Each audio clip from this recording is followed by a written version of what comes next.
चालू करते हैं भाई, टाइम का पंक्चुअलिटी जरूरी है। चालू करते हैं। आज जो नया टॉपिक है वो है conductance of electrolytic solution. Conductance of electrolytic solution, ये लास्ट टॉपिक है इलेक्ट्रोकेमिस्ट्री का। इलेक्ट्रोकेमिस्ट्री में मैंने आपको बताया 3 पार्ट थे, एक गैल्वेनिक सेल वोल्टेज सेल वाला, दूसरा इलेक्ट्रोलाइटिक सेल और तीसरा कंडक्टेंस ऑफ इलेक्ट्रोलाइटिक सॉल्यूशन। आपको छोटी छोटी चीजें तो पहले से पता है। R is directly proportional to L/A होता है। ये L/A क्या है ये भी आपको पता है, नहीं है तो मैं बता दूं आपको। ये क्रॉस सेक्शन एरिया हो गया आपका A, जिनके बीच की लेंथ L है, इनकी क्रॉस सेक्शन एरिया A है।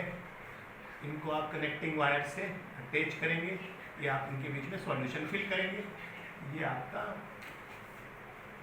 तो इस इलेक्ट्रोलाइटिक सॉल्यूशन का कंडक्टेंस कैसे निकालेंगे वो देखेंगे। तो R is directly proportional to L/A। L is the length between 2 electrodes, A is the cross section area of electrodes.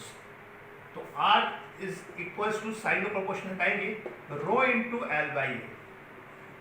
R equals to क्या आएगा, रो इनटू L/A। रो क्या होता है, रो होता है स्पेसिफिक रेजिस्टेंस और इसी को बोलते हैं रेजिस्टिविटी। स्पेसिफिक रेजिस्टेंस और रेजिस्टिविटी, इसकी यूनिट क्या होगी, इसकी यूनिट क्या होती है ओम। R की यूनिट क्या होती है ओम।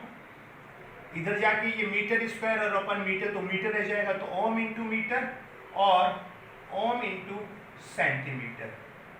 ओम इंटू मीटर या ओम इंटू सेंटीमीटर, ये यूनिट हो सकती है किसकी, रो की। अब इन दोनों को ही अपन पूरा इक्वेशन को ही हम उल्टा लिखते हैं। 1/R इक्वल्स टू क्या होगा, 1/रो इंटू A/N। 1/ जो R है that is called conductance G। 1/रो जो है that is called kappa. K is the kappa,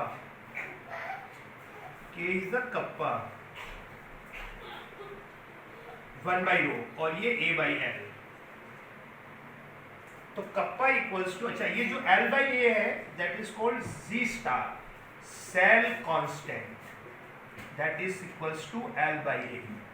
L/A is cell constant. अगर L सेंटीमीटर में दे रहे हो या सेंटीमीटर स्क्वायर में दे रहे हो तो ये सेंटीमीटर इनवर्स या फिर SI में लिखेंगे तो मीटर इनवर्स।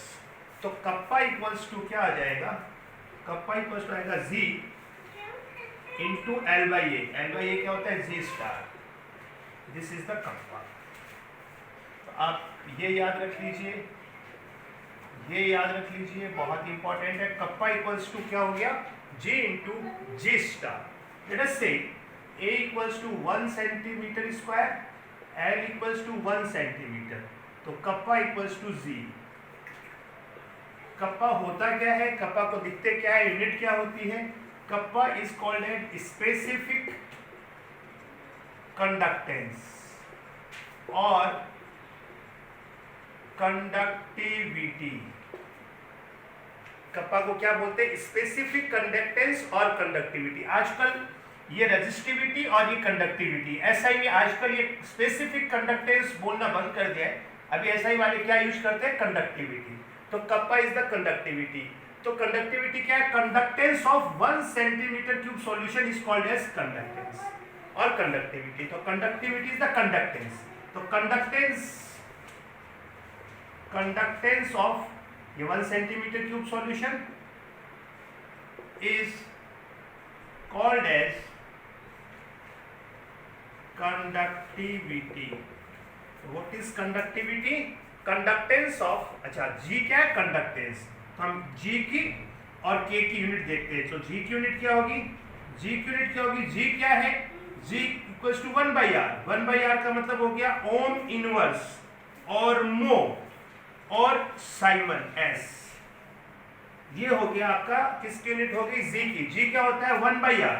1/R का मतलब कंडक्टेंस, तो कंडक्टेंस की यूनिट क्या होगी, ओम इनवर्स, इसी को बोलते हैं मो, और आजकल जो यूज करते हैं वो सब साइमन करते हैं। तो कप्पा की यूनिट क्या हो गई, साइमन इंटू G स्टार की यूनिट, तो साइमन इंटू सेंटीमीटर स्क्वायर या siemens into metre inverse, centimetre inverse और metre inverse, siemens into centimetre inverse और साइमन इंटू मीटर इनवर्स। तो आप डायरेक्ट यूनिट देखकर भी सब चीजें का पता लगा सकते हैं। तो दो तीन चीजों की यूनिट जरूरी है, एक तो कप्पा की यूनिट जरूरी है आपको, कप्पा की यूनिट बहुत याद रखना, कप्पा की यूनिट होती है साइमन सेंटीमीटर इनवर्स और साइमन मीटर इनवर्स, क्योंकि जी की यूनिट क्या होगी साइमन, जी स्टार की यूनिट क्या होगी सेंटीमीटर इनवर्स और मीटर इनवर्स। तो कप्पा की यूनिट क्या होगी साइमन सेंटीमीटर इनवर्स और साइमन मीटर इनवर्स।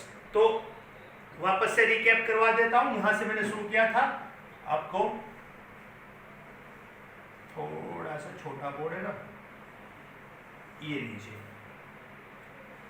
अब सही आ जाएगा। तो R is directly proportional to L by A, R equals to sign of proportion हटाएंगे तो rho into L by A. L क्या है, दो इलेक्ट्रोड्स हैं, उनके बीच की जो डिस्टेंस है वो L है। A क्या है, cross section area, small a लिख रहा हूं यहाँ, cross section area of electrodes. तो हम यहाँ पर क्या ले रहे हैं, R equals to rho L by a. Rho is equals to specific resistance और रेजिस्टिविटी। इसी को हम क्या लिख सकते हैं, रो को, रो की यूनिट क्या लिख सकते हैं, रो की यूनिट क्या होगी ohm into metre square upon metre. तो ओम इंटू मीटर आ गया। अगर आप इसको एसआई में नहीं लिखकर सीजीएस में लिखना चाहते तो ओम इंटू सेंटीमीटर आ गया। तो ये आपका किसकी यूनिट आ गई है, रो की यूनिट आ गई है। Now what is the L by A? L by A is a constant। आप जानते हैं ये भी कांस्टेंट है। L आपने डिस्टेंस फिक्स कर ली, A क्रॉस सेक्शन एरिया भी आपने फिक्स कर लिया। It is called cell constant, बहुत फेमस वर्ड है जो बहुत सारे न्यूमेरिकल्स में आता है, G स्टार बोलते हैं। तो G star is a cell constant that is equals to L by A, centimetre upon centimetre square, तो सेंटीमीटर इनवर्स, और ऐसा ही मिलेंगे तो मीटर इनवर्स। यहां तक समझ में आ गया। अब इस पूरी इक्वेशन को हमने उल्टा लिखा, रिवर्स किया, तो 1 by rho 1 by R equals to 1 by rho into a by L. तो यहां से 1 बाई जो आर है उसको जी कहते हैं, 1 बाई रो को क्या बोलते हैं, कप्पा कहते हैं, और ए बाई एल ऐसे का ऐसा। अब कप्पा इक्वल्स टू क्या हो गया, G into L by A. L by A को क्या बोलते हैं, जी स्टार। तो कप्पा इक्वल्स टू क्या है, G into G star, G into G star. कोई कहे सर जी की यूनिट क्या होगी, तो जी की यूनिट क्या होगी 1 बाई आर। 1 बाई आर का मतलब ओम इनवर्स, ओम इनवर्स का मतलब मो और साइमन। आजकल नया जो अभी जो चलता है वो एस चलता है। कप्पा की यूनिट क्या होगी सर, जी इंटू जी स्टार की यूनिट होगी। जी क्या लिखेंगे साइमन, जी स्टार क्या लिखेंगे सेंटीमीटर इनवर्स और मीटर इनवर्स। तो साइमन इंटू सेंटीमीटर इनवर्स और साइमन इंटू मीटर इनवर्स। अब यहां से ये कंप्लीट करके ऊपर आ जाएंगे। हमने क्या कहा, अच्छा कप्पा को बोलते क्या है, कप्पा को हम बोलते हैं स्पेसिफिक कंडक्टेंस और कंडक्टिविटी। जी को क्या बोलते हैं, कंडक्टेंस। जी को क्या बोलते हैं, conductance. G is called as conductance, K is called as conductivity. ये वर्ड याद करना, जी क्या है कंडक्टेंस, के क्या है कंडक्टिविटी। अब मैंने क्या कहा, L 1 मीटर स्क्वायर या 1 सेंटीमीटर स्क्वायर ले लिया, L 1 सेंटीमीटर ले लिया, तो कप्पा इक्वल्स टू क्या आ गया, G आ गया। तो conductance of 1 centimetre cube solution is called as conductivity. Conductivity क्या है, कंडक्टेंस है। जब आप क्या कर लेंगे, यूनिट लेंथ ले लेंगे और क्रॉस सेक्शन एरिया भी यूनिट ले लेंगे, उसका जो कंडक्टेंस है वही क्या है, कंडक्टिविटी है। तो ये आपका बहुत इंपॉर्टेंट चीज है, ये याद रख लीजिए। What is the conductivity, conductivity is the conductance of 1 cm cube solution is called as conductivity. तो बोलो क्या क्या आपको समझना आना है। पहली चीज ये आपको याद रखनी है बिल्कुल, R equals to rho into L by A. दूसरा डायरेक्ट आप ये याद कर ले, बाकी कुछ भी याद नहीं रहे चलेगा। Kappa equals to G into G star. G star आपने 1 ले लिया तो कप्पा जी हो गया। जी स्टार 1 करने के लिए L1 करना है जो भी यूनिट में लेना चाहो, A1 करना है जो भी यूनिट में लेना चाहो, रेस्पेक्टिवली या तो सेंटीमीटर में ले लेना या मीटर में ले लेना। यार metre metre square, centimetre centimetre square, क्या फर्क पड़ना है। कप्पा किसके बराबर होगा, जी के बराबर। मान लीजिए मैंने सेंटीमीटर में ले लिया, आपका मैंने ये किस में ले लिया, सेंटीमीटर में ले लिए हैं, मतलब सीजीएस यूज कर लिया है। तो A equals to 1 centimetre square, L equals to 1 centimetre. तो फिर कप्पा किसके इक्वल हो गया, जी के। तो conductance of 1 centimetre cube solution is called as conductivity. Conductivity की यूनिट क्या होगी? साइमन सेंटीमीटर स्क्वायर इनवर्स और साइमन मीटर इनवर्स। रो की यूनिट क्या होगी? ओम इंटू मीटर या ओम इंटू सेंटीमीटर। जी की यूनिट क्या होगी? मो, ओम इनवर्स और साइमन। बोलो यहाँ तक कोई दिक्कत है किसी भी बच्चे को? जो पढ़ाया वो समझ में आया भाई? बोलो समझ में आया? फटाफट बोलो। अभी तक जो बोर्ड पे लिखा है इसमें कोई दिक्कत है? जहां भी कुछ भी दिक्कत हो आप पूछ सकते हैं। मैंने अभी तक जो पढ़ा है उसका रिकैप भी कर दिया है। मैंने आपको यहाँ से शुरू किया है, पहली इक्वेशन यहाँ पर पहुंचा मैं, दूसरी इक्वेशन में यहाँ पर पहुंचा हूँ, मतलब यहाँ से फिर मैं यहाँ आया हूँ, फिर यहाँ गया हूँ, मतलब यहाँ आया हूँ, फिर यहाँ से ये कनेक्ट हुआ है और इसके बाद में ये यहाँ कनेक्ट हुआ है और इसके बाद में मैं ऊपर चला गया हूँ। बोलिए किसी को दिक्कत है? बहुत सिंपल है, यहाँ तक कोई दिक्कत आनी नहीं चाहिए। आपको फिर भी मैं फोटो खींच कर भी भेज दूंगा इसकी। अगर किसी को नोट करने में दिक्कत आ रही है तो देखो अभी फोटो पहुँच जाएगी आपके पास, ठीक है ना? तो बिल्कुल एकदम आज प्रॉपर स्टूडियो में हम, एक तरफ रिकॉर्डिंग हो रही है, एक तरफ जूम पे लाइव चल रहा है, बिल्कुल प्रॉपर तरीके से काम चल रहा है। क्योंकि अभी गवर्नमेंट ने बोल दिया है कि अब आप लॉकडाउन में रहें, घर पे ही पढ़ें। ठीक है भाई, कोई दिक्कत है किसी को? कोई भी आपका इससे रिलेटेड कोई भी डाउट है आप पूछ सकते हैं। मैं इसको 2 मिनट में समराइज कर दूंगा और आगे बढ़ते हैं। हम आगे हम देखेंगे कि जी निकालते कैसे हैं। मतलब एक तो फॉर्मूला तो ये हो गया। अब मान लीजिए कंडक्टिविटी निकालनी है या मुझे जी निकालना है, तो जी एक बार निकल गया तो कप्पा तो निकल ही जाएगा, कंडक्टिविटी तो निकल ही जाएगी। तो जी निकालने के लिए मुझे आर निकालना पड़ेगा। तो किसी इलेक्ट्रोलाइटिक सेल का जो भी अपन सेल का कंडक्टेंस अगर निकल जाए मुझे, तो मैं जी स्टार तो मुझे पता ही होता है, तो कप्पा निकल जाएगा। तो एक्सपेरिमेंटली हम कैसे निकालते हैं वो देखते हैं कि एक्सपेरिमेंटली क्या करना है। जनरली किसी सेल का सेल कांस्टेंट निकालना भी प्रिसाइसली बड़ा मुश्किल होता है। तो कई बार क्या होता है, हम एक ऐसा सेल ले लेते हैं जिसका L/A हमें पता है। तो L/A अगर हमें पता हो किसी सेल का कोई तरीके से, और अगर G पता निकाल ले तो K निकालना आसान है, या K पता हो, G स्टार पता हो तो G निकालना आसान है। लेट अस सी, इन सब चीज़ों की बातें करते हैं। यहाँ तक कोई दिक्कत हो तो आप मुझे पूछ सकते हैं, नहीं दिक्कत है तो स्क्रीन पर Y और N लिखें फटाफट। स्क्रीन पर Y और N लिखें भाई।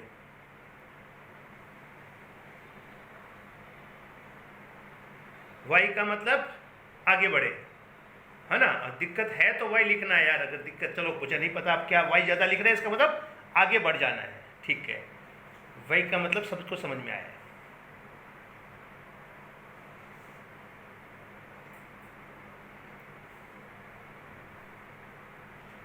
और अभी मैंने भाई आपको एक लिंक मैं आपको व्हाट्सएप पर भेज रहा हूँ आजकल, तो उस लिंक पर जाकर एडमिट कर लीजिए।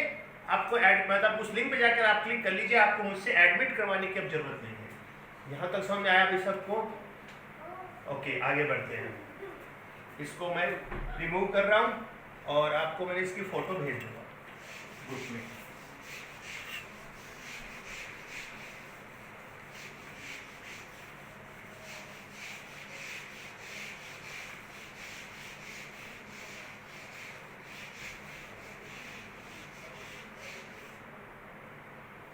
Now, let us see, अब मेरे पास क्या आ गया भाई? मेरे पास तो एक ही फॉर्मूला मुझे चाहिए था बस, बाकी कुछ नहीं।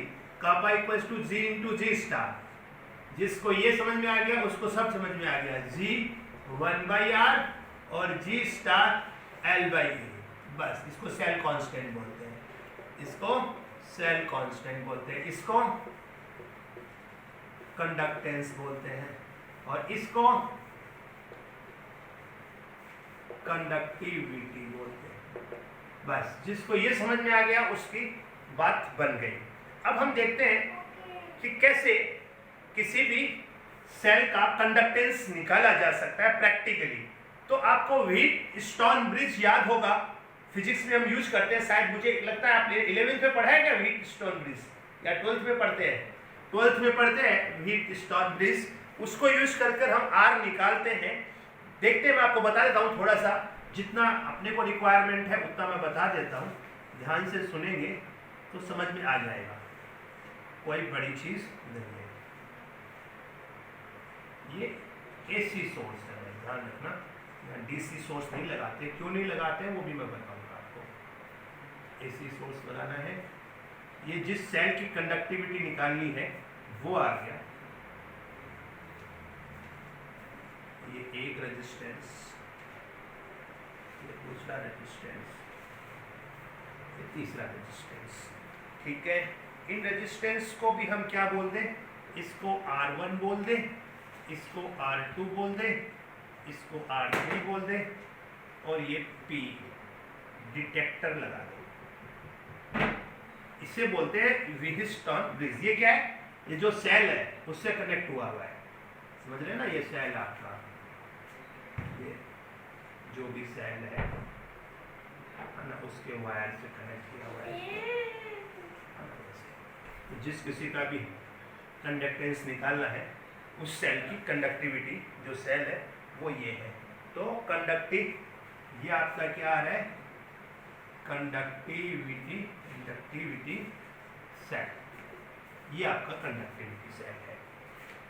तो कंडक्टिविटी सेल का जो रेजिस्टेंस है वो कैसे निकालते हैं वो देखते हैं। तो इसको मैं, अच्छा इसको मैं R1 बोल दूं, इसको R2 बोल दूं, चलो इसको R3 बोल दूं और इसको R4 बोल दूं, अब ठीक रहेगा, क्योंकि जिसका निकालना है उसको भी तो कुछ बोलेंगे, तो उसको R2 बोल देता हूँ, तो बहुत आसान हो जाएगा, कोई दिक्कत नहीं आएगी अब आपको। अब क्या करते हैं, ये वेरिएबल रेजिस्टेंस है, हम क्या करें, जब इसको बैलेंस कर दे, कैसे बैलेंस कर दे, R2 upon R1, R2 upon R1 equals to R4 by R3 हो जाता है। क्यों भाई, सही लिखा है, जो फिजिक्स वाले बच्चे वो जानते हैं, ये व्हीटस्टोन ब्रिज, अगर ये आपका जो डिटेक्टर उसको बैलेंस करना आपको, तो किस तरह से इसको एडजस्ट करना आपको कि R2 upon R1 it must be equals to R4 by R3, isn't it? अगर ये इसको इस तरह से एडजस्ट करेंगे हम कि ये जो बैलेंस जब कर जाए, जब ये बैलेंस करेगा, कब बैलेंस करेगा, जब R2 upon R1 equals to R4 by R3, तो R1 को एडजस्ट करते जाएंगे जब तक ये बैलेंस नहीं हो जाए। जैसे ये बैलेंस हो जाएगा इस R1 पर, तो हम लिख देंगे R2 upon R1 equals to R4 by R3। R2 किसका है, अरे R2 किसका रेजिस्टेंस है, इस कंडक्टिविटी सेल का, तो R2 सेल का कितना हो जाएगा, R4 into R1, R4 into R1 by R3। बोलो R2 सेल का निकल गया कि नहीं निकल गया। तो R2 किसी भी कंडक्टिविटी सेल का रेजिस्टेंस आपको निकालना है, तो कैसे निकालेंगे, व्हीटस्टोन ब्रिज का यूज करके निकालेंगे। तो व्हीटस्टोन ब्रिज में क्या होता है, ये तो फिक्स रेजिस्टेंस ले लिए, ये रेजिस्टेंस मुझे निकालना है, ये वेरिएबल रेजिस्टेंस ले लिया। तो जब इसको बैलेंस करेंगे, जब ये बैलेंस होगा तब क्या होगा, R2 upon R1 equals to R4 by R3 हो जाएगा। उस समय हम R2 सेल का निकाल लेंगे। R निकल गया सेल का, तो कंडक्टेंस निकल गया, क्योंकि G इक्वल्स टू क्या होता है, 1 बाई R आ गया। G आ गया तो कप्पा आ गया, क्योंकि कप्पा इक्वल्स टू क्या होता है, G into G star. G star मुझे पता ही है, ये तो नॉन है। अगर G स्टार मेरे पास नॉन है, कैसे नॉन होगा भाई, अरे भाई L मैंने फिक्स कर ली, A मैंने फिक्स कर लिया, तो G स्टार नॉन हो गया, G मैंने यहां से निकाल लिया, तो बोलो कंडक्टिविटी निकली कि नहीं निकली। तो this is the way two. अच्छा, अब क्वेश्चन आता है कि सर आपने AC सोर्स क्यों यूज किया, यहां पर क्या DC सोर्स यूज कर सकते हैं क्या, DC सोर्स यूज नहीं कर सकते, क्योंकि DC सोर्स से अगर आप करंट पास करेंगे ना, तो फिर जो सॉल्यूशन है, इलेक्ट्रोलाइटिक सॉल्यूशन है, उसकी कंपोजिशन चेंज होने का खतरा बढ़ जाता है। इसलिए वो जो इलेक्ट्रोलाइटिक सॉल्यूशन है उसकी कंपोजिशन चेंज ना हो, इसलिए मुझे कौन सा सोर्स यूज करना अच्छा है, AC सोर्स यूज करना अच्छा है। अगर मैं DC सोर्स यूज करूंगा तो there is always a danger to change the composition of solution, electrolytes of a solution, वो इंपॉर्टेंट है। इसलिए आप हमेशा उस डेंजर से बचने के लिए क्या करेंगे, AC सोर्स यूज करेंगे। ये इस तरह का हम इलेक्ट्रोलाइटिक सॉल्यूशन डाल के बनाया जा सकता है। 2 प्लेटिनम इलेक्ट्रोड लेके उसमें कनेक्टिंग वायर लगा दिया और इसके साथ अटैच कर दिया, तो ये तो बहुत आसान सा तरीका है, बहुत इनएक्सपेंसिबल है, इसमें ज़्यादा एक्सपेंस भी नहीं आता है। इससे आजकल बहुत आसानी से हम रेजिस्टेंस और कंडक्टेंस किसी सेल का निकाल सकते हैं। बोलो ये समझ में आया सबको? बोलो फटाफट बोलो, आया क्या? समझ में आया तो यस लिखो, नहीं आया तो नो लिखो, वाई और एन लिखो।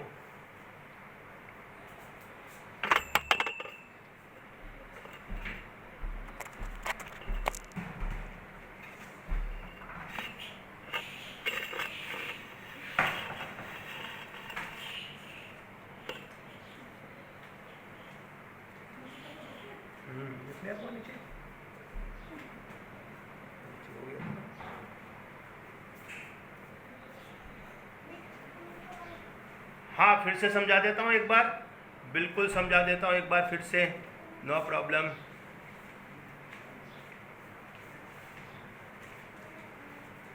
ये वैसे आप फिजिक्स में पढ़ेंगे, इसे बोलते हैं व्हीटस्टोन ब्रिज।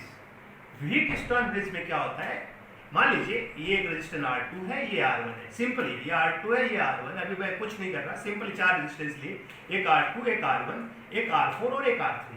तो व्हीटस्टोन ब्रिज में क्या होता है, जब ये आप बैलेंस करते हैं इसको जीरो पे लाते हैं तो R2 upon R1 equals to R4 by R3 होता है।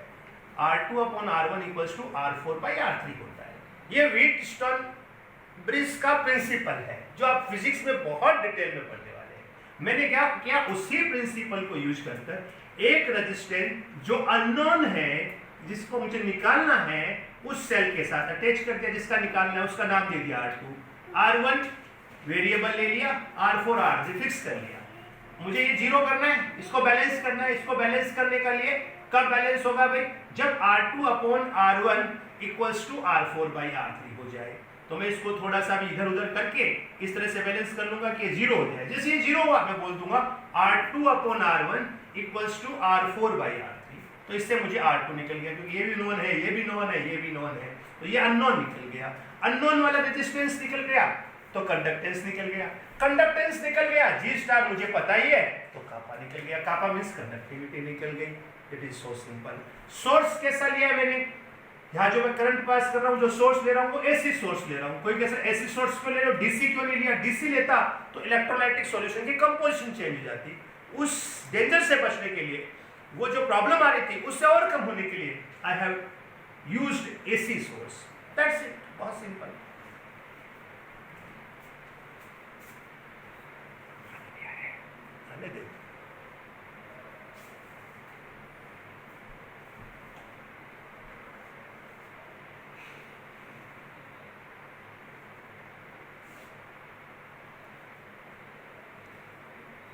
बोलो समझ में आया सबको? अब आया समझ में भाई सबको? जिस किसी का भी निकालना है उसको R2 ले लो यार, उसको सेल के साथ अटैच कर दो। वो R2 जिस सेल का निकालना है उस कंडक्टिविटी सेल का R है, उस कंडक्टिविटी सेल का R निकल गया बहुत आसानी से। R निकला तो G निकला, तो दैट्स ऑल। इसकी एक फोटो ली जाए तो भेज देंगे आपको, ग्रुप में जाएगी।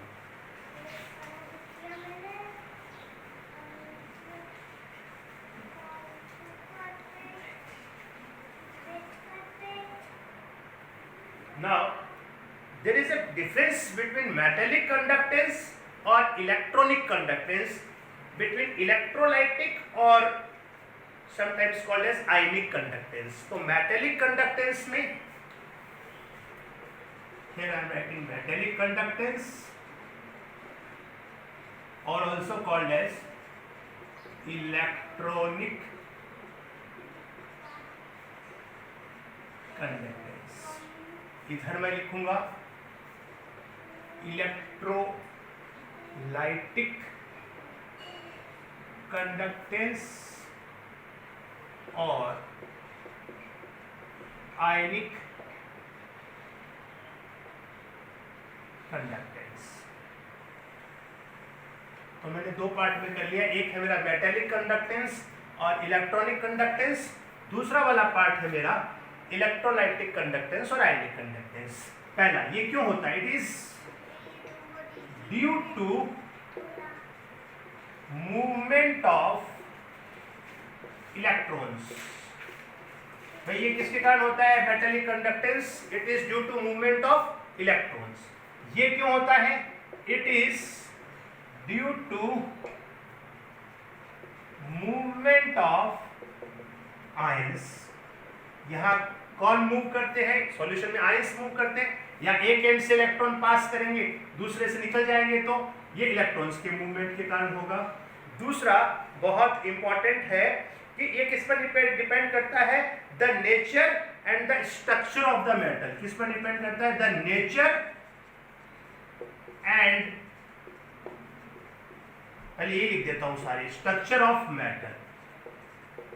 ये किस पर डिपेंड करता है? अलग अलग नेचर के मेटल लोगे तो उनका मेटेलिक कंडक्टेंस अलग होगा, उनका स्ट्रक्चर भी डिफरेंट होगा, तो उनका मेटेलिक कंडक्टेंस अलग होगा। तो किस पर डिपेंड करेगा? The nature and the structure of the metal. दूसरा, the number of electrons in valence shell of atom.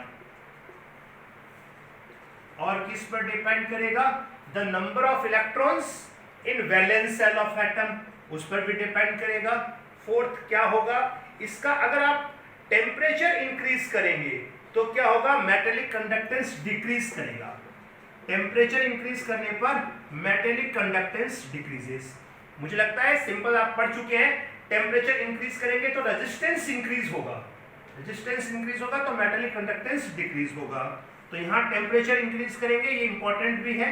Temperature increase करेंगे तो मेटेलिक कंडक्टेंस डिक्रीज होगा। नेक्स्ट जो पॉइंट है वो तो आप समझते हैं सारे। No change in composition of the metallic conductance, कोई उसकी जो कंपोजिशन में चेंज नहीं होगा। तो there is no change in composition, कोई केमिकल रिएक्शन तो हो नहीं रही है, इसलिए there is no change in composition of metallic conductance. तो मेटेलिक कंडक्टेंस होता है तो कोई कंपोजिशन में चेंज नहीं होता, क्योंकि इलेक्ट्रॉन्स का ही मूवमेंट हो रहा है, इसलिए अंदर कोई कंपोजिशन ऐसा नहीं है कि वो थोड़ी देर बाद में चेंज हो जाए, वो सेम ही रहती है। तो there is no change in composition of metallic conductance.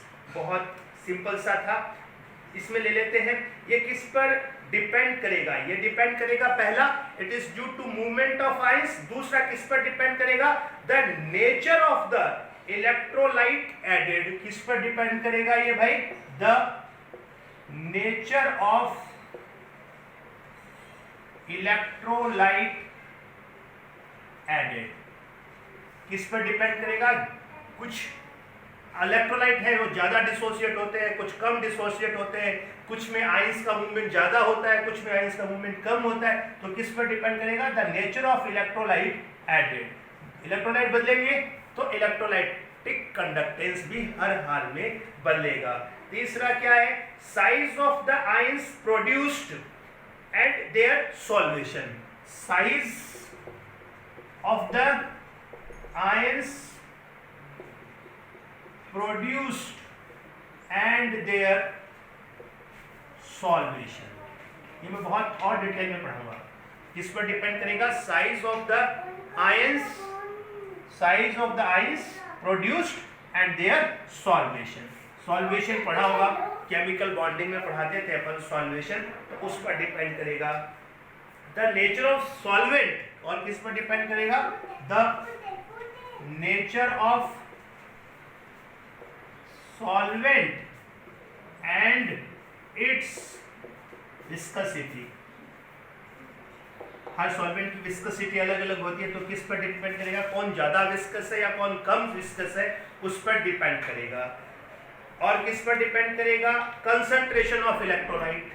किस पर डिपेंड करेगा? Concentration of electrolyte. ज्यादा कंसंट्रेटेड है, कम कंसंट्रेटेड है, तो कंसंट्रेशन ऑफ इलेक्ट्रोलाइट पर डिपेंड करेगा। 6 किस पर डिपेंड करेगा? टेम्परेचर पर डिपेंड करेगा। टेम्परेचर इंक्रीजेस, ये मैं समझा देता हूं अभी। Temperature increases, electrolytic conductance increases. Temperature increases, electrolytic conductance increases. देखिए इन दो पॉइंटों को आप समझे, बहुत आसानी से समझ में आ जाएगा। कैसे समझेंगे? कि जब आप इलेक्ट्रोलाइटिक कंडक्टेंस और आयनिक कंडक्टेंस की बात करते हैं तो 3 तरह के फोर्स इन्वॉल्व हैं। कौन कौन से फोर्स इन्वॉल्व है? अगर मैं यहां लिख दूं आपको, एक तो सॉल्यूट सॉल्यूट के बीच में, एक सॉल्वेंट सॉल्वेंट के बीच में, और एक सॉल्यूट सॉल्वेंट के बीच में। ये तीन तरह के फोर्स इन्वॉल्व है। जब भी किसी इलेक्ट्रोलाइट को आप किसी सॉल्वेंट में डालते हैं तो हम तीन तरह के फोर्स की बात करते हैं कि सर सॉल्यूट सॉल्यूट के बीच में कोई फोर्स होगा, सॉल्यूट सॉल्वेंट के बीच में, सॉल्यूट सॉल्वेंट के बीच में जो फोर्स है उसे ही तो सॉल्वेशन बोलते हैं। भाई सॉल्वेशन क्या है? सॉल्यूट सॉल्वेंट के बीच में फोर्स। और सॉल्वेंट सॉल्वेंट के बीच में जो फोर्स है उसे क्या बोलेंगे? विस्कोसिटी। तो ये विस्कोसिटी हो गया सॉल्वेंट सॉल्वेंट के बीच में। सॉल्यूट सॉल्वेंट के बीच में जो फोर्स है उसे सॉल्वेशन बोलेंगे। और एक हम बोलते हैं सॉल्यूट सॉल्यूट के बीच में। तो तीन तरह के फोर्स अगर अपन बात करें कि सर तीन तरह के फोर्स हो गए, सॉल्यूट सॉल्यूट के बीच में, सॉल्वेंट सॉल्वेंट के बीच में, सॉल्यूट और सॉल्वेंट के बीच में। जैसे आप टेम्परेचर इंक्रीज करेंगे ये तीनों टाइप के जो फोर्स है वो डिक्रीज करेंगे। इन फोर्स के डिक्रीज होने से क्या होगा? आयन का मूवमेंट फास्ट होगा। अब आयन जल्दी मूव करेगा और जितना आयन का उतना ज्यादा क्या होगा? आपका इलेक्ट्रोलाइटिक कंडक्टेंस होगा। तो टेम्परेचर जब बढ़ाएंगे तो इलेक्ट्रोलाइटिक कंडक्टेंस क्यों बढ़ता है? क्योंकि सॉल्वेशन जो हो रहा था, सॉल्वेशन का मतलब सॉल्वेंट ने सॉल्यूट को जकड़ लिया था, लेकिन जैसे टेम्परेचर मैं बढ़ाऊंगा वो उतना नहीं जकड़ पाएगा जितना वो कम लो टेम्परेचर पर कर रहा है। सॉल्वेंट सॉल्वेंट के बीच में जो विस्कोसिटी थी वो भी कम हो रही है, इसलिए वो क्या हो रहा है? टेम्परेचर बढ़ाने पर इलेक्ट्रोलाइटिक कंडक्टेंस बढ़ रहा है। सिंपली आपके एनसीईआरटी इतना कह देती है कि टेम्परेचर बढ़ाने पर इलेक्ट्रोलाइटिक कंडक्टेंस बढ़ता है, लेकिन बढ़ता क्यों है? क्योंकि मूवमेंट का जो आयंस का जो मूवमेंट है वो फास्ट होता है। तो ये 6 पॉइंट हो गया। और 7th पॉइंट है वो बहुत सिंपल सा, आपको पता ही है कि जब आप इलेक्ट्रोलाइटिक कंडक्टेंस की बात करेंगे तो मूवमेंट आयंस में हो रहा है। मूवमेंट आयंस में हो रहा है तो क्या होगा? इसका मतलब can lead to change in its composition. क्या होगा? Lead to change in its composition. किस में चेंज हो जाएगा? इसमें इसकी कंपोजिशन में चेंज होगा ड्यू टू केमिकल रिएक्शंस। अंदर केमिकल एक्टिविटी हो रही है, उस केमिकल एक्टिविटी के कारण जो कंपोजिशन आप शुरू में लेंगे वो कंपोजिशन थोड़ी देर बाद में नहीं मिलेगी। यहाँ तो कंपोजिशन चेंज नहीं होगी, no change in composition, but यहाँ इलेक्ट्रोलाइट में अंदर जो रिएक्शन हो रही है उसके कारण उसमें क्या होगा? Lead to change in its composition. तो ये 7 पॉइंट किसके हैं? इलेक्ट्रोलाइटिक कंडक्टेंस के हैं। ये 5 पॉइंट मैंने किसके लिखाए हैं? मेटेलिक कंडक्टेंस के लिखाए हैं। मेटेलिक कंडक्टेंस के बारे में तो आप फिजिक्स में पढ़ते ही रहोगे, इलेक्ट्रोलाइटिक कंडक्टेंस के बारे में जनरली यही पढ़ोगे। तो मुझे लगता है डिफरेंस समझ में आया होगा। पहला, it is due to movement of electrons, the nature and the structure of metal, the number of electrons in valence shell of an atom, temperature increases, metallic conductance decreases. Fifth, there is no change in composition of metallic conductance. यहाँ क्या है? It is due to movement of ions, the nature of electrolyte added, size of the ions produced and their solvation. जितना छोटा होगा वो जल्दी भागेगा. The nature of solvent and its viscosity, concentration of electrolyte, temperature increases, electrolytic conductance increases. क्योंकि there are 3 types of force: solute solute, solvent solvent and solute solvent. Solvent is solvation, solvent is the viscosity and solute solvent is the solvation. Temperature increase करने से क्या होगा? All these 3 type of forces decreases, movement of ions fast. Okay.